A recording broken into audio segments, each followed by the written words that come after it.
Court is on the record in City of Conneaut versus Alexandria, Orlando. Case numbers 25 CRB 73 and 25 TRC 200. On March 25th, 2025, Ms. Orlando pled not guilty to 2 counts of endangering children, each of which is a first-degree misdemeanor in the CRB case, and to 1 count of operating a vehicle under the influence. That plea was entered on March 17th, 2025 in the TRC case. We've conducted a first pretrial conference on April 7th, 2025 in both cases, and today we're scheduled for a second pretrial. Ms. Orlando is present. She's accompanied by her attorney, Jane Timonier. Also present is Law Director John Lewis. Mr. Lewis, the court is in receipt of a pretrial report. Thank you, sir. The offer that's been extended to Ms. Orlando will be to plead as charged on both the traffic case and the criminal case, with the city recommending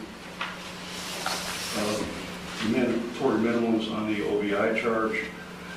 On the criminal charges, the city would recommend probation, whatever fines the court would deem appropriate, along with the court costs of the case, and possibly for Ms. Orlando to participate in the renewal court program. I discussed those options with Ms. Timonier. I've also discussed with Ms. Timonier there is still a lab report pending that we don't have yet. Obviously, I'll get that to Ms. Timonier as soon as we get it. Ms. Orlando did provide a urine sample on the date in question back in March. The sample was sent to the OSP lab, and all they tested it for was alcohol. She was not suspected of being under the influence of alcohol. She was suspected of being under the influence of drugs. We have since requested that a drug screen be conducted. As of this morning, we still don't have the results back on that. I made Ms. Timonier aware of that also. And so that's kind of where we're at, sir. Okay. Do you have any idea how much time it's going to take for it to come back? I really don't. I wish I knew that. I don't, Your Honor. So I understand the original sample they tested for alcohol, tested for alcohol. Was the sample retained for retesting? I would assume so, because we have since requested that a drug screen be conducted on that sample as well. So the lab maintained possession of that sample? To my knowledge, yes, Your Honor. I mean, I haven't heard anything to the contrary from either OSP or the Conneaut police officer involved. So that I would assume that they still have the sample. Okay. Ms. Timonier? Thank you, Your Honor. We did get the lab result that said there was no alcohol detected. Ms. Orlando did go to community counseling service on March 21st and took a complete urine screen for all drugs, all of which was negative. I realized that was a week later, but there was nothing in her system at that time. And I know the court did give her driving privileges, but now I'm a little baffled why she would be suspended right now without a lab result. She's already done the hard time, and she's been suspended basically since March 14th. So more than 2 months, and we still don't have a result other than no alcohol in her system and no priors to even give a history that she is an impaired driver of concern. Well, I mean, You make a very good argument. I understand where you're coming from. And I have a copy of the 2255. I don't have the original. And if you look at the citation, and again, I'm not defending, I'm just trying to interpret what I have in front of me.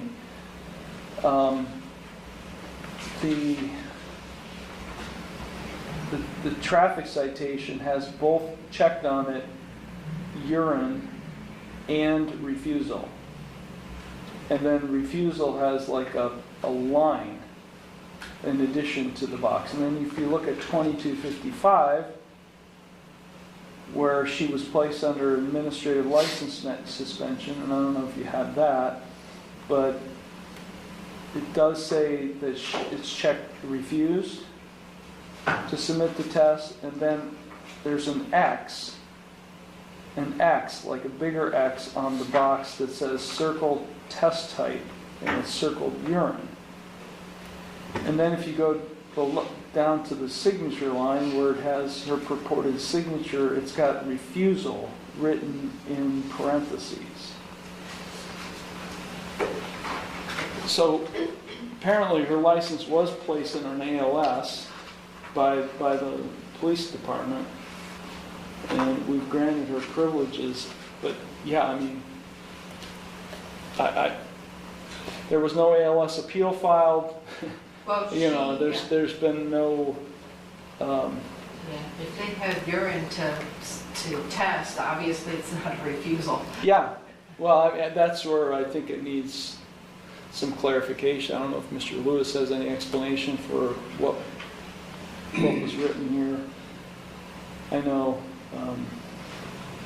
there's some confusion on my end about what happened here.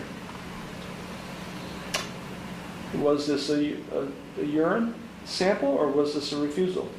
And Ms. Timonier's right. If this was not a refusal, then without a test result, she should not have been placed under an ALS. So It wasn't a refusal, Your Honor. I think there may have been some confusion with the officer involved. It took quite a while for Ms. Orlando to be able to provide a sample, but she did eventually. At this point, Ms. Orlando was advised that the consequences of failing to provide a urine sample would result in the test being marked as a refusal. And it went on for quite a while, Your Honor. It looks like maybe over an hour that they tried to get a urine sample from her. Eventually, they were able to get the urine sample from her. So there was a urine sample.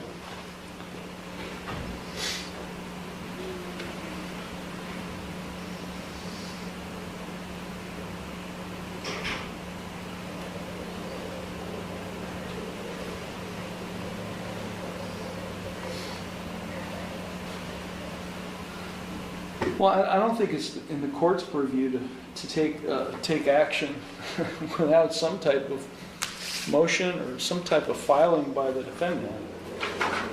Certainly there's issues here regarding the imposition of an ALS, but there's been no ALS appeal filed, and I'm not going to take action on my own, understanding that there's some confusion here. I get it, but